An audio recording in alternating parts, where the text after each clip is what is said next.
시편 43편입니다.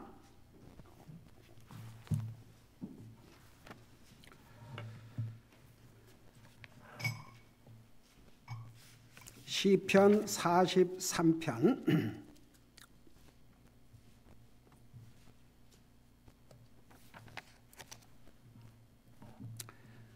우리 1절에서 3절까지 같이 읽겠습니다. 시작. 오 하나님이여 나를 판단하시되 경건치 아니한 민족을 향하여 내 사정을 변호하소서. 오 거짓되고 불의한 사람에게서 나를 건지소서. 주는 나의 힘이 되시는 하나님이시거늘 어찌하여 나를 버리시나이까. 내가 어찌하여 원수의 학도로 인해 애곡하며 다니나이까. 오 주의 빛과 주의 진리를 보내사 그것들이 나를 인도하게 하시며 주의 거룩한 상과 주의 장막들로 나를 데려가게 하소서. 아멘. 앉으시 바랍니다. 우리 43편 들어가기 전에 그 42편 시작하면서 그 1절 전에 고라의 아들들을 위해 악장하게 준 마스길 그 말이 있죠. 마스길. 내가 그 설명을 못하고 지나는데 그 마스길이라는 의미는 영어로 give instructions, make wise. 그러니까 instruction의 지침입니다. 지침을 준다. 사람을 지혜롭게 만든다. 그런 의미를 가지고 있습니다. 그래서 고라의 아들들을 위해 악장에게 준 마스길 그 말은 42편 내용은 우리에게 지침을 주고 우리 사람들을 와이스하게 하는 내용들을 기록하고 있다는 것을 이렇게 말씀해 준 거죠. 그래서 42편에서는 우리가 어떻게 스트레스를 해소하고 살 것인가.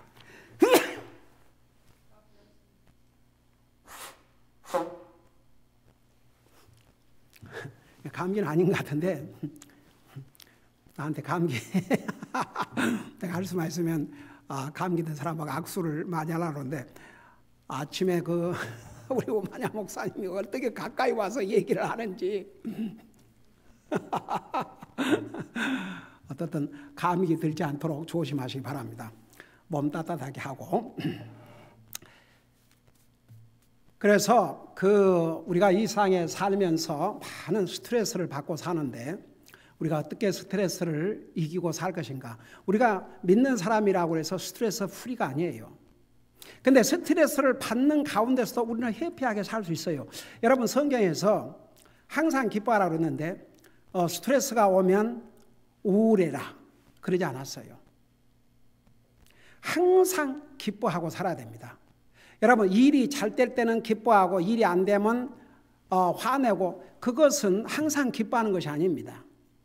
상황과는 관계없이 항상 기뻐하는 것입니다. 근데 성경에 많은 경우에 주님 안에서 기뻐하라고 그랬습니다. 그게 참 기쁨입니다. 그러니까 우리가 스트레스를 피하고 살 수도 없고 스트레스 프리한 삶을 살 수 없지만 우리가 스트레스를 당합니다. 우리가 살다 보면 낙심도 당하고 실망도 당하고 다른 사람으로 인해서 마음의 아픔도 당하고 우리는 이래저래 스트레스를 많이 당하고 삶에도 불구하고 그 스트레스를 해결하고 사는 방법을 가르쳐 주지 않습니까? 하나님을 소망하고 살라는 거. 그 다음에 하나님을 항상 예배하는 삶. 왜냐 그러면 하나님을 예배하는 삶을 통해서 하나님께서 우리에게 말씀을 하셔요. 힘과 용기를 주시고 그 다음에 하나님 앞에 기도함으로. 여러분 그 사람이 스트레스를 받으면 누군가가 자기 얘기를 들어주고 자기 이렇게 마음을 털어놓고 싶은 사람이 있어요. 그래서 우리가 친구가 있다든지 그러면 그런 친구에게 그래도 자기의 그 스트레스 내용과 그런 어려운 사정을 털어놓으면 좀 마음이 시원하기도 하고 그러지 않습니까? 근데 사람과의 관계에서는 한계가 있습니다. 할 말이 있고 할 말이 없습니다. 사람은요 아무리 친한 친구라 할지라도 오죽하면 부부라도 내 품속에 있는 아내에게라도 다 얘기하지 말라고 그랬습니다. 그것은 뭐 부부간의 관계를 이런 뜻이 아니고 할 말이 있고 안 할 말이 있다 이겁니다. 사람은요 아무리 좋은 친구라 할지라도 좋을 때는 모든 얘기 털어놓고 하지만 나중에 그 사이가 벌어지면 이야기했던 내용들을 다 이렇게 뒤집어서 어게인스트 합니다. 이게요, 그 사람과의 관계에서는 진짜 내 마음을 진실로 다 털어놓고 할 수 없어요. 그런 의미에서 참 주의 사역을 주님 사역을 하다 보니까 주님의 종은 참 그런 면에서 참 좋은 것 같아요. 저는 예를 들어서 어떤 그런 것을 사람에게 가서 털어놓지 않습니다. 하나님 앞에 일일이 털어놓습니다. 얼마나 편하고 좋은지 몰라요. 네. 여러분, 우리 그리스도인은 그런 것을 넣어나고 살아야 됩니다. 여러분, 아침에 쉬지 말고 기도하라고 그랬지만, 여러분, 우리가 이제 꼭 필요할 때만 기도하는 것이 아닙니다. 우리의 모든 삶 속에서 여러분의 마음을 진짜 다 털어놔도 뒷걱정 안 해야 될 분, 할 필요가 없는 분이 하나님이십니다. 근데 사람들은 하나님 앞에는 털어놓지 않고 사람에게 털어놓고 사람에게 이해를 구하고 사람의 어떤 그것만을 중요하게 생각하는데, 여러분, 사람은 한계가 있어요. 성경은 사람을 트러스트하지 말라, 사람을 트러스트하지 말라, 사람을 트러스트하지 말라는 말이 얼마나 많은 줄 아십니까? 그리고 도리어 사람을 두려워하면 올무에 빠진다고 해서 덫에 걸린다고 그랬습니다. 그런데 하나님을 두려워하는 자는 안전히 산다고 그랬습니다. 근데 사람들 그거 알아요? 하나님은 일단 눈에 보이지 않으니까 하나님 안 두려워요. 근데 사람은 두려워해요. 저 사람이 나를 어떻게 생각할까? 내가 이렇게 하면 저 사람이 어떻게... 그러니까 사람에게 좋은 말 듣기 위해서 사람에게는 잘하려고 해요. 그래도 사람들이. 근데 하나님이 어떻게 생각해요? 이것은 안중에도 없어요. 그러니까 하나님을 도리어 두려워해야 우리가 안전하게 사는데, 하나님을 두려워하지 아니하면 사람을 두려워하고 살아요. 사람을 두려워하는 것은 도리어 우리로 하여금 올무에 빠진다고 했습니다. 그 시편의 가장 많은 부분을 하나님께서 기록하게 하셨던 다윗은 참 위험한 일들을 얼마나 많이 당했습니까? 근데 그는 사람을 두려워하지 않았습니다. 그러나 하나님은 철두철미하게 두려워했습니다. 그래서 43편은 사실 42편의 연장이라고 할 수 있습니다. 왜냐 그러면 43편 마지막 절을 보세요. 마지막 절을 보면 42편에서 두 번이나 얘기했던 똑같은 내용을 기록하고 있는데, 오 내 혼아 어찌하여 내가 낙심하느냐, 어찌하여 내 속에서 불안하느냐, 하나님께 소망을 두라. 내 얼굴에 건강하시오, 내 하나님이신 그분을 내가 여전히 찬양하리로다.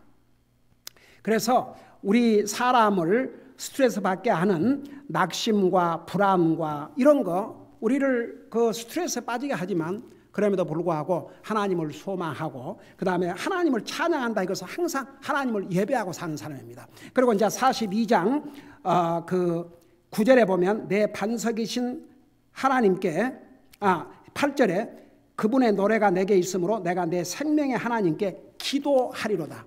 그래서 기도를 통해서 내 모든 사정을 다 털어놓은 거예요. 여러분, 하나님 앞에는 기도를 잘하고 못하고 그런 거 없습니다. 그 기도를 잘하려고 한 것은 하나님 앞에 하는 기도가 아니고 사람 귀에 듣는 기도가 되어버립니다. 무슨 기도를 막 거창하게 말도 이건 벌써 사람을 의식하는 기도예요. 바리새인들의 기도가 그런 기도였습니다. 제가 목회 초창기에 어떤 사람을 만났는데, 하나님 믿냐니까 믿는데요. 그래요? 어떤 하나님을 믿습니까? 그러니까 전설 따라 삼천리에 나오는 하얀 수염이 긴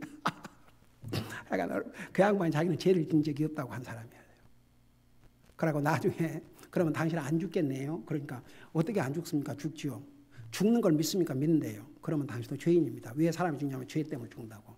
근데 이제 그 양반이 그렇게 순수하게 주님을 믿고 구원받고 열심히 교회를 다니는데, 하루는 수요일 저녁에 갑자기 내 마음속에 그 형제에게 기도를 시키고자 하는 마음이 오더라고요. 그래서 그 형제 이름을 부르면서, 우리 윤 형제 기억하고 있을지 모르겠네. 기도해 주십시오. 그랬더니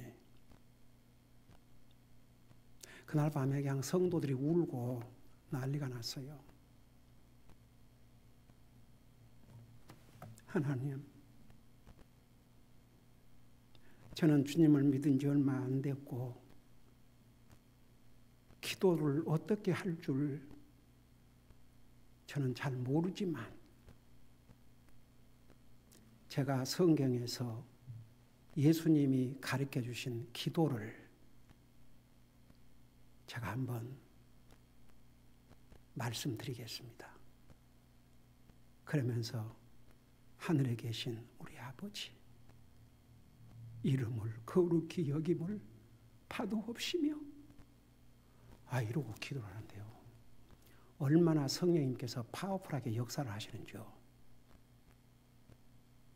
사방에서 훌쩍이는 소리가 나고 얼마나 성령님께서 파워하게 역사하신지 내가 평생 잊을 수 없는 기도입니다. 여러분 보세요. 사람에게는 뭐 말을 할 때도 조심하게 해야 되고 혹시 내가 이 말을 잘못해갖고 또 나중에 무슨 이런 걸 걱정을 해야 되지 않습니까? 근데 하나님 앞에는 아무런 그런 거 필요 없어요. 그냥 하고 싶은 얘기 다 하세요. 여러분이 마음이 아프면 주님 제 마음이 아파요. 속상한 일 있으면 주님 나 지금 속상해요. 진짜 많이 속상해요. 정말 화가 나고 짜증이 날라고 그래요. 하세요.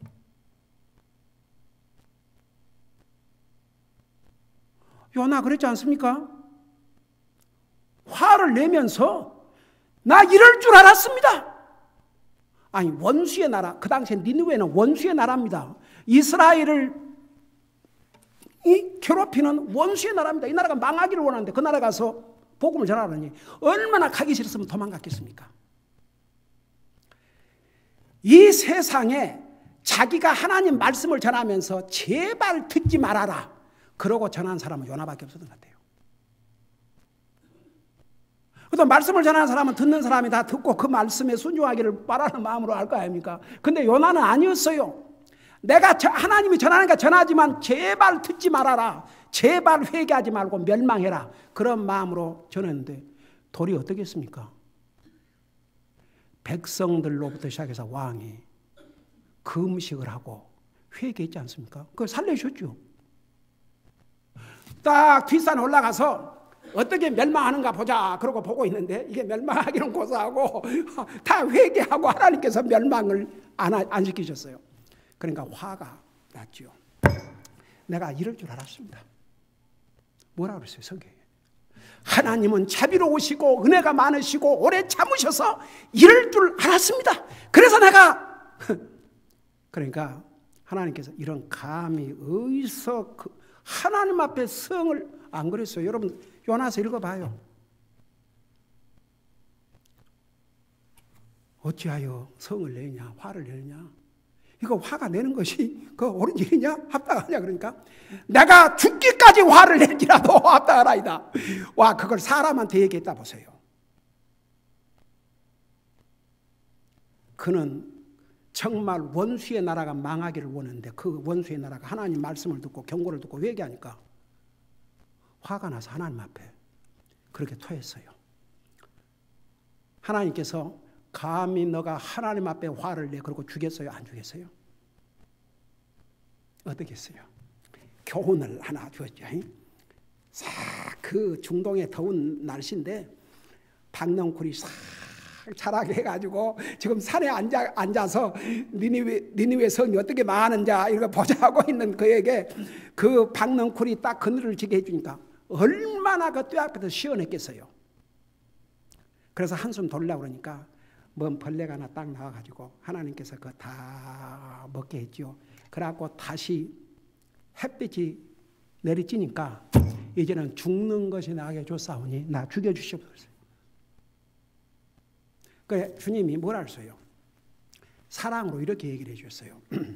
너는 하룻밤에 있다가 없어지는 저 나무도 그 박넝쿨도 아까워하면서 이 니느웨 성에는 좌우를 분별하지 못한 어린애들이 12만이라든가 그러고 그 짐승들도 얼마나 많이 있지 않느냐. 그들을 내가 아끼는 거 너무나 당연하지 않느냐. 저는 그 대목을 읽을 때마다 참 우리 하나님이 과연 어떤 하나님입니까? 우리 하나님 그런 하나님이세요. 여러분 아침에 믿음에 대해서 얘기했지만 믿음이 약해질수록 하나님은 무서워지고 하나님은 멀어지지만 믿음으로 강하게 서면 하나님처럼 편하고 가깝고 하나님 앞에 자유스럽게 얘기할 수 있는 대상이 없어요. 하나님이 멀어지고 가까워지고 하나님이 두렵게만 여겨주고 나와 멀어지는 것은 내 믿음에 달려있지. 우리 하나님을 한번 보세요. 하나님 어떤 분이신가? 우리 하나님은 너무나 좋으신 분이세요. 그러니까 보세요. 여러분 무슨 일이 있을 때 하나님 앞에 다 털어놓으세요. 하나님 앞에는 무슨 말을 멋있게 하고 꼭 무슨 옛날에 저는요 그 장로에 다니면서 장로들이 이제 대표 기도를 하는데 무소부재하시고 무소불위하시고 거룩하시고 와, 그 서론이 어떻게 긴지 그런 잘 이해도 못되는 그런 그 기도를 근사하게 나중에 내가 복음을 알고 꼭 바리새인 기도를 하고 있었더라고요. 사람 듣기에 저 사람 기도 잘한다. 기도는 잘하고 못한 거 없습니다. 내 하트를 하나님 앞에 털어놓는 게 이 기도가 진짜 기도입니다. 여러분 바리새인들은 아주 근사하게 기도를 했죠. 근데 죄인들은 뭐라 했어요? 저는 감히 고개를 들 수 없는 죄인입니다.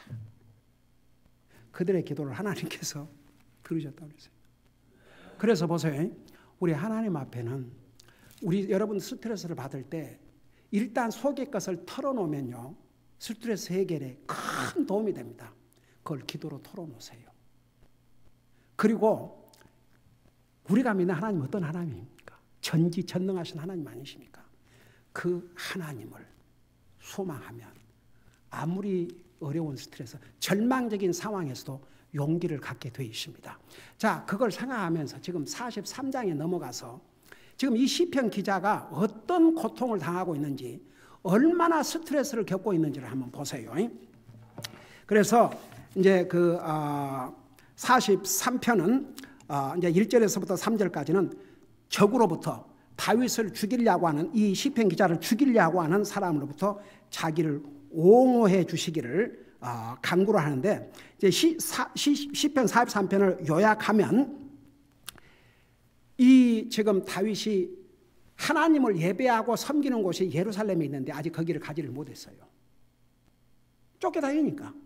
그러니까 거기를 가게 해달라는 간절한 간구의 내용을 기록하고 있으면서 그가 겪었던 그 스트레스를 어떻게 해결하고 살아야 되는지를 이제 기록하고 있는데 1절에서부터 3절까지는 적으로부터 자신을 옹호해 주시기를 간구하는 내용이 나와 있습니다.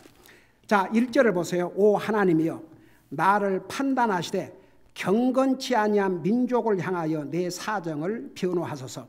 그러니까 이제 좁게는 개인이고 안 믿는 사람들이 이 다윗을 이제 믿는 자를 괴롭힌 거지만 넓게는 민족적으로 지금도 이스라엘 민족은 그 주변 국가들에게 어떻게 보면 세계적으로 미움을 받고 있어요. 제가 얼마 전에 어떤 프로그램을 봤는데 그게 무슨 프로그램인지 모르겠지만 많은 사람들이 왔는데 그 앞에 서 있는 사람들에게 그 사회자가 어디서 왔는지를 이렇게 소개하라고 그러니까 그 똑같은 백인 여자들인데 그 세 명이 서로 쳐다보고 대답을 안 하고 있으니까 Where are you from? Are you from USA or other countries? 이러고 이제 사회자가 미국으로부터 왔느냐 다른 나라에서 왔냐 물어보니까 서로 쳐다보다가 주저하더니 이스라엘에서 왔다 그러는 거예요. 그러니까 그 옆에인가 뒤에가 있던 어떤 또 다른 백인자들이 와, wonderful, wonderful 그러면서 welcome, welcome, wonderful to meet you 그러고 인사를 하면서 이 뒤에 있던 백인들이 we are Christian, we are Christians, we love Jewish people, we welcome you. 그러니까 그 이스라엘 사람들은 하도 그 주변에 자기들을 증오한 나라들로 가득 차 있으니까 여러분 미국의 그 유엔이라는 그 기관 그 정말 그게 사탄의 기구로 변질돼 가고 있습니다. 거기서 이 사회에서 가장 인권 탄압을 하는 나라가 어느 나라로 규정한 줄 아세요? 기가 막혀서 북한이 아닙니다. 중국이 아닙니다. 모슬람 국가가 아닙니다. 어느 나라로 규정한 줄 아세요? 이스라엘로.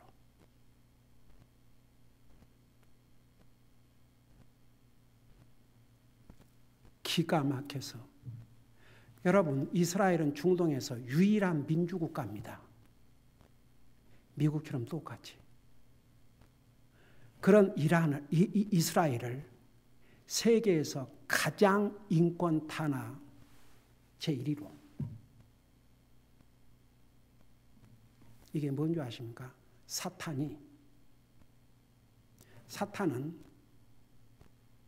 예수님이 탄생하실 때 헤롯 왕을 통해서 죽이려고 했습니다.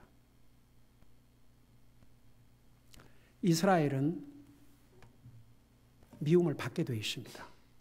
여러분 마태복음 24장 25장 보세요. 세상이 너를 미워할 거예요. 특별히 이스라엘 백성들을 가리켰어요. 마지막 때가 되면 온 세상이 너를 미워할 것이라고 그랬어요. 그거 아세요? 그러니까 여러분 지금 이 미국에서 그 엔티세미티즘, 그러니까 원래 이스라엘 민족이 셈족입니다. 함, 셈, 야벳, 아브라함의 조상이 셈족입니다. 거기서 안티세미티즘. 근데 그 안티세미티즘은 반이스라엘 그런 거죠. 그러니까 이제 여러분 어제 오늘 일이 아닙니다. 지금 보세요. 이 시편이 기록된 지금부터 약 3,000년 전에 보세요. 오 하나님이 나를 판단하셔 경건치 않은 민족을 향하여 내 사정을 변호하소서. 그러니까 국가적으로는 이스라엘을 이방 민족으로부터 변호해달라는 것이고 그 다음에 개인적으로는 불신자로부터 나를 변호해 주소서. 오 거짓. 그리고 이제 그 다음에 가서는 이렇게 개인을 얘기했잖아요. 오 거짓되고 불의한 사람에게서 나를 건지소서. 그러니까 이 세상에는 보세요. 그 크리스천들이 불신자들에게 조롱을 당하고 핍박을 당하고 그래요. 그런 세상이에요. 근데 그리스도인으로서 이 세상에 나가서 전혀 불신자들과 구별이 안 되게 살았다 그러면 이건 이제 그 문제죠. 지금 세상은요. 그리스도인 그러면 안 좋아해요. 그러니까 자기 아이디를 딱 감춘 거죠. 한마디 말도 안 하고. 그러니까 그러면 그런 사람은 이런 뭐 미움이고 뭐이고 그런 거 받을 필요가 없죠. 쉽게 말하면 한국에서는 그 따돌림 받는 걸 뭐라고 그래요? 왕따. 그리스도를 위해서 왕따를 당한다면 그건 참 해피한 일이죠. 그게 어제 우리 일이 아닙니다. 여기 보세요. 이 경우에 이 거짓되고 불의한 사람에게서 나를 건지소 그 말은 그런 잘못된 거짓되고 불의한 사람들이 이렇게 괴롭히는 거죠. 그 다음에 2절에 보세요. 주는 나의 힘이 되시는 하나님이거늘 어찌하여 나를 버리시나이까? 내가 어찌하여 원수의 학대로 인해 애고가며 다니나이까? 그러니까 굉장히 얼마나 지금 스트레스풀한 상황입니까? 그러니까 보세요. 주는 나의 힘이 되시는데 힘이 되는 하나님은 어찌하여 나를 버리시나이까? 그러니까 너무나도 이렇게 핍박과 어려움을 당하고 이러고 쫓겨다니고 이러니까 마치 하나님께서 나를 그냥 잊어버린 것처럼 그렇게 느낄 수가 있는 거죠. 그러니까 호소하는 거죠. 주는 나의 힘이 되시는 하나님이시여 어찌하여 나를 버리시나이까? 근데 보세요. 이 버린다는 얘기 우리 예수님께서 십자가에 돌아가실 때 뭐라고 그랬어요?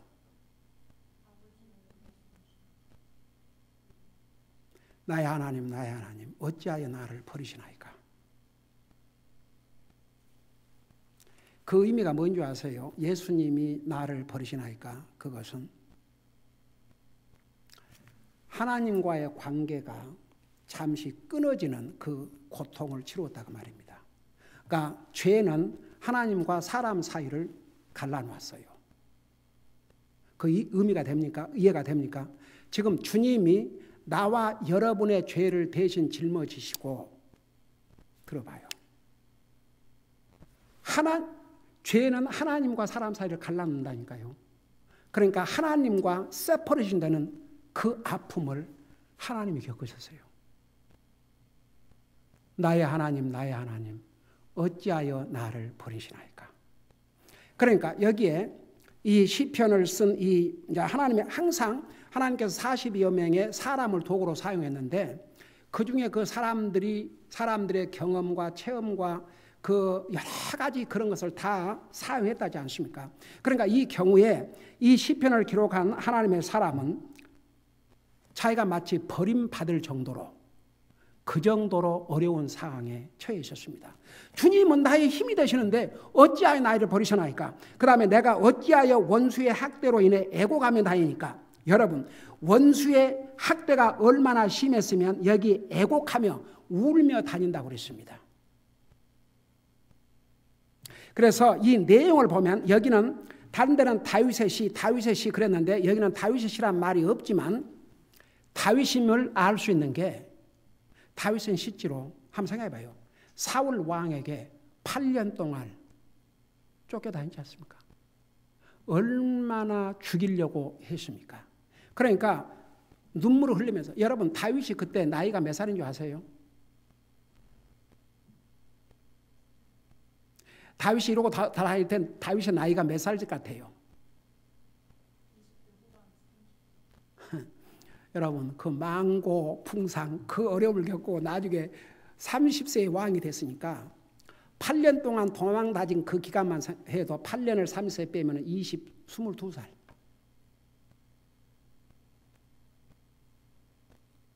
그러니까 그 목동으로 일하다가 나중에 사울 왕의 눈에 핏값이 돼갖고 거기서 이제 이렇게 도왔잖아요. 그러니까 그때는 한 17, 18. 그래가지고 22살 때부터 여러분 22살이면 아직도 어립니다. 근데 날마다 한 나라의 왕이 3,000명의 군사를 거느리고 자기를 죽이려고 찾아다니는데 얼마나 기가 막혀 통곡하고 다녔다 그래서 통곡하고.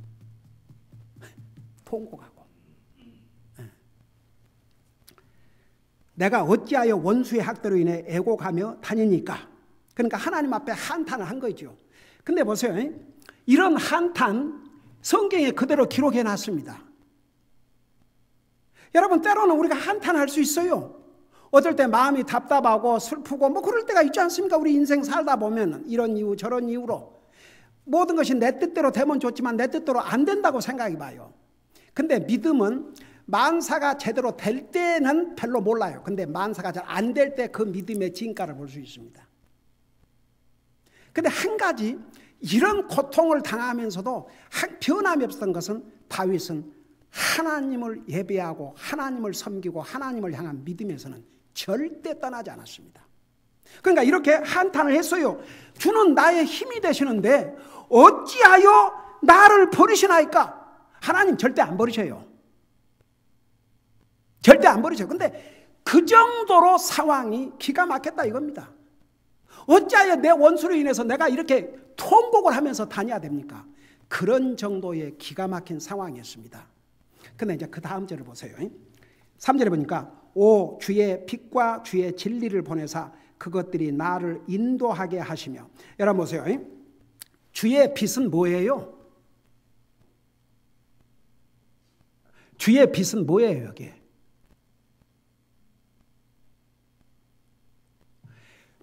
주의 빛이 뭐예요? 여러분은 그동안 얼마나 많은 하나님 말씀으로 훈련이 되어 온 줄 아십니까? 여러분 다 알면서도 얼른 답이 안 나온 것 뿐이겠죠. 혹시 내가 이거 맞나? 이래서 그러겠죠. 여러분 눈으로 직접 보세요. 시편 119편입니다. 우리 성도들은 다 이제 이거 다 알고 있어요. 근데 얼른 튀어나오지 않아서 그렇지. 시편 119편을 보세요.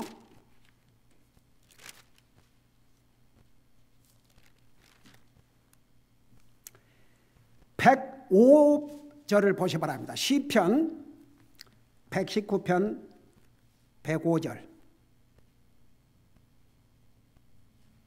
자, 찾으셨어요? 우리 같이 한번 읽으십시다. 시작. 주의 말씀은 내 발의 등불이요 내 길의 빛이니이다. 자, 다시 시편 43편에 가서 주의 빛이 뭐이라고요? 주님의 말씀. 그래서 주님의 말씀과 또 주의 진리는 뭐예요? 똑같은 하나님의 말씀. 다르게 표현한 것뿐이에요. 주님의 빛도 주님의 말씀, 주님의 진리도 주님의 말씀. 그 진리를 보내사 그것들이 나를 인도하게 하시면, 그게 뭐냐 그러면 결국 우리를 인도하시는 것은 하나님의 말씀이에요. 여러분이 하나님의 인도하심을 받고 살려면 이 말씀에 가면 어디로 돌아가면 인도함을 받습니까? 하나님 말씀으로 돌아가면. 하나님의 말씀은 우리를 인도하는 빛이에요. 우리를 인도해 주는 가이드예요. 그래서 이 성경이 우리에게 필요해요. 여러분이 어떤 중요한 결정과 선택을 할 때 하나님 말씀으로 돌아가세요. 그리고 하나님 앞에 이렇게 얘기했어요. 하나님, 제가 이 결심과 이걸 해야 되는데 내 혼자 결정하게 내버려 두지 마시옵소서. 주님 저를 도와주세요. 그러면 주님이요, 뭐 옛날에 가끔 어떤 성사님들 오셔가지고 도대체 하나님께서 나를 어디로 부르실 것인가, 어느 곳으로 부르실 것인가, 그러면서 눈을 감고 주님 가르쳐 주시옵소서 하니까 거기에 나라가 나오더래요. 사도행전에. 물론 그런 경우도 있지만 모든 경우에 다 그렇게 하시는 게 아니에요. 이제 그 지역이 나오지만, 근데 여러분이 한 가지 꾸준히 기도하고 계속, 그러니까 그런 식으로 이렇게 한 게 아니고 매일 꾸준히 읽는 말씀을 계속 읽어 가세요. 계속 읽는 대로 여러분이 잠언 읽는 중이면 잠언 읽고 에레미야서 읽고 에레미야서 읽고 그 읽는 성경을 그대로 읽어가면서 기도해 봐요. 하나님께서 딱 가이드를 해 주셔요. 그리고 하나님이 가이드해 주시면 여러분의 마음에 첫째 평화가 옵니다. 그리고 확신이 생깁니다. 아, 이것이구나. 그러면 결정해 보세요. 절대 후회함이 없습니다. 자, 요거 하고 마치십시다. 다시 시편. 그래서 여기에 시편 43편에 보니까 오 주의 빛과 주의 진리를 보내사 그것들이 나를 인도하게 하시며 주의 거룩한 산과 주의 장막들로 나를 데려가게 하소서. 여기에 주의 거룩한 산은 예루살렘, 주의 장막들, 하나님의 성전이 있는 곳. 그러니까 지금 도망 다니고 피해 다니면서 하나님의 전에 가서 하나님을 예배하고 싶은데 그걸 못하고 있으니까 얼마나 스트레스가 되겠어요. 이게 영적인 스트레스입니다. 그러니까 그 길을 다시 갈 수 있도록 저를 데려가 주시옵소서. 우리 마음속에 항상 이런 소원, 항상 주님의 전을 그리워하고 사모하고, 오죽하면 다윗은 하나님의 전에서 그 전 문들에서 사는 것이 궁궐에서 사는 것보다. 그래서 우리가 하나님의 전을 사모하고 하나님을 예배하기를 사모하고, 이게 그러니까 다윗은 세상 사람이 감당할 수 없는 그런 어려움을 당했음에도 불구하고 그게 분명했어요. 오죽하면 주는 나의 힘이신데 어찌하여 나를 버리시나이까, 그런 것을 한탄할 정도의 상황까지 갔습니다. 그리고 어찌하여 내 원수로 인해서 내가 통곡을 하면서 다니게 하시나이까. 근데 그 다음 절을 보세요. 하나님이 주의 거룩한 산과 주의 장막들로 나를 데려가게 하소서. 그 상황에서 하나님의 전을 사모하고 하나님을 예배를 사모하는 이 마음. 그러니까 다윗은 세상 사람은 감당할 수 없는 스트레스를 받았지만 그는 결국 승리했고, 하나님께서 그 다윗을 통해서 스트레스 해결하는 방법 이렇게 가르쳐주고 있어요. 그래서 요 나머지는 우리 다음 주에 계속해서 하겠습니다만은, 여러분 우리가 새해를 맞이해서 우리는 정말 한치 앞을 내다볼 수 없어요. 이 상황에 가면 갈수록 좋아지는 게 아니라 한 가지 분명한 것은 가면 갈수록 악해지고 있습니다. 우리의 영적인 삶에 굉장히 어려운 장애들이 많이 있습니다. 여러분들이 이 세상에 살면서 지금 뭐 이렇게 기계가 발달되고 모든 게 편리하고 되고 이랬다 그러지만 스트레스는 더 드러났대요. 통계가 그래요. 그런가 여러분 그런 얘기 들었어요? 모르는 게 약이고 아는 게 병이라고? 너무 세상이 편리하고 이지하니까 모든 것이 다 잘 되고 스무스하고 스트레스가 없을 것 같은데 인류 역사에 가장 문명이 발달된 이 시대에 가장 많은 사람들이 많은 스트레스를 받고 산답니다. 그래서 구원받아 하나님의 자녀라고 해서 우리가 스트레스 프리한 삶을 살지 않지만 요 세 가지 하나님 소망하시고 하나님 앞에 다 털어놓으세요. 하여간 뭐이든지 털어놓으세요. 내가 조금 전에 얘기했잖아. 내가 그걸 설명하기 위해서 기도를 멋있게 하고 그 얘기를 왜 했냐 그러면 이 사람에게는요 뭐 말을 해도 진짜 한계가 있어요. 근데 하나님 앞에는 무슨 아니 하나님 다 아시는데 다 아시는데 뭘 꾸미고 뭘 어떻게 할 거 없어요. 있는 그대로 이 요나같이 정말 화가 납니다. 정말 주여 하나님께서 그 요나를 바로 심판하지 아니하시고 그 투정 다 들으셨어요. 여러분 이 세상에 아무리 부모라도 여러분 투정 다 받아줄 부모 찾기 힘들어요. 왜? 우리 투정 다 받아주시는 우리 주님 놔두고 어디 가서 투정하시려고 그래요. 주님 앞에 투정하세요. 다 투정하세요. 다윗은 그랬어요. 그 다음에 세 번째는 아무리 스트레스를 쌓인다 할지라도 주님을 예배하고 섬기는 삶만큼은 절대 소홀히 하지 마세요. 그러면 하나님께서 정말 그 스트레스 프리한 세상이 아니지만 그 스트레스 속에서도 정말 우리는 기쁨과 마음의 평안을 누리고 우리의 믿음에 조금도 손상 없는 그런 멋진 그리스도인의 삶을 살게 될 것이옵시다. 기도하십시다. 사랑의 아버지 하나님, 세상은 가면 갈수록 험악해지고 우리 주변에는 내적으로 외적으로 많은 스트레스 요인들이 있습니다. 그 스트레스를 겪으면서 살아갈 수밖에 없는 이런 세상에 살고 있습니다. 그럼에도 불구하고 주님은 그것을 아시고 우리가 어떻게 스트레스를 받는 세상에서도 이 스트레스를 이기고 하나님이 주시는 기쁨과 평안을 가지고 살 수 있는지 정말 그리스도인으로서 행복한 삶을 살 수 있는지 그 비결도 가르쳐 주셨습니다. 우리에게 어려움이 오고 스트레스가 올 때마다 주님을 소망하게 주시옵소서. 주님에게 모든 걸 털어놓게 하여 주시옵소서.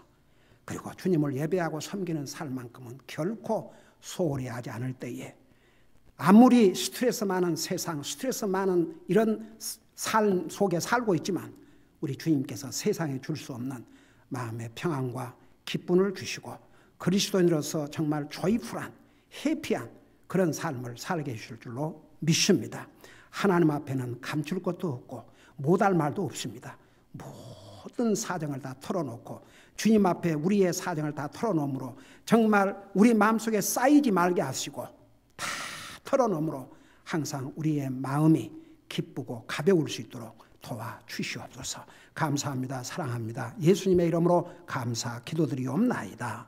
아멘.